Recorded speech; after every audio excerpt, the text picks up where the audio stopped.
അപ്പൊ നമ്മുടെ ആന്റണിയാണ് അടിക്കാൻ നിക്കണത്. ഓ സേവ് സേവ്, നമ്മുടെ മണികണ്ഠനാണ് സേവ് ചെയ്തിരിക്കുന്നത് ഗൈസ്. അപ്പൊ നമ്മുടെ മണികണ്ഠനാണ് അടിക്കാൻ നിക്കണത്. സേവ് സേവ്, 2 അടി ഉള്ളൂ കേട്ടോ ഗൈസ്.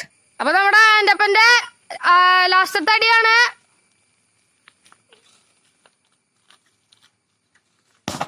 ഗോൾ! ഇതാ കൂട്ടുകാരെ, ഗോൾ അടിച്ചിരിക്കുന്നു ആന്റണി. അപ്പൊ നമ്മുടെ മണികണ്ഠനാണ് അടിക്കാൻ പോണെന്ന്. ഓ ഗോൾ ഗൈസ്, മണികണ്ഠൻ ഗോൾ അടിച്ചിരിക്കുന്നു. ഇതാ ആന്റണി ഗോൾ അടിച്ചിരിക്കുന്നു. ഡ്രോ മാച്ചാണ്. ഇപ്പൊ മണികണ്ഠന്റെ അടിയാണ്. ഇതാ മണികണ്ഠൻ ഗോൾ അടിച്ചിരിക്കുന്നു ഗൈസ്. ആരും ഗോൾ അടിക്കാനുള്ള, അതുകൊണ്ട് നമ്മ ചെറിയൊരു കട്ട് പോസ്റ്റ് വെച്ചേക്കാണ്. ഒരടി വെച്ചുള്ളൂ. അനസടിക്കൂ. മണികണ്ഠൻ ഗോൾ അടിച്ചിരിക്കുന്നു. നമ്മുടെ ആന്റണിയാണ് അടിക്കണേ. ആന്റണി ഇതാ ഗോൾ അടിച്ചിരിക്കുന്നു. അപ്പൊ നമ്മുടെ മണികണ്ഠന്റെ അടിയാണ്, ലാസ്റ്റ് ആണ്. ഇതാ മണികണ്ഠൻ പുറത്തേക്ക് അടിച്ചിരിക്കുന്നു. 6 അടിച്ച് കൊളിച്ചിരിക്കുന്നു. ഇതാ ആന്റണി ജയിച്ചിരിക്കുന്നു.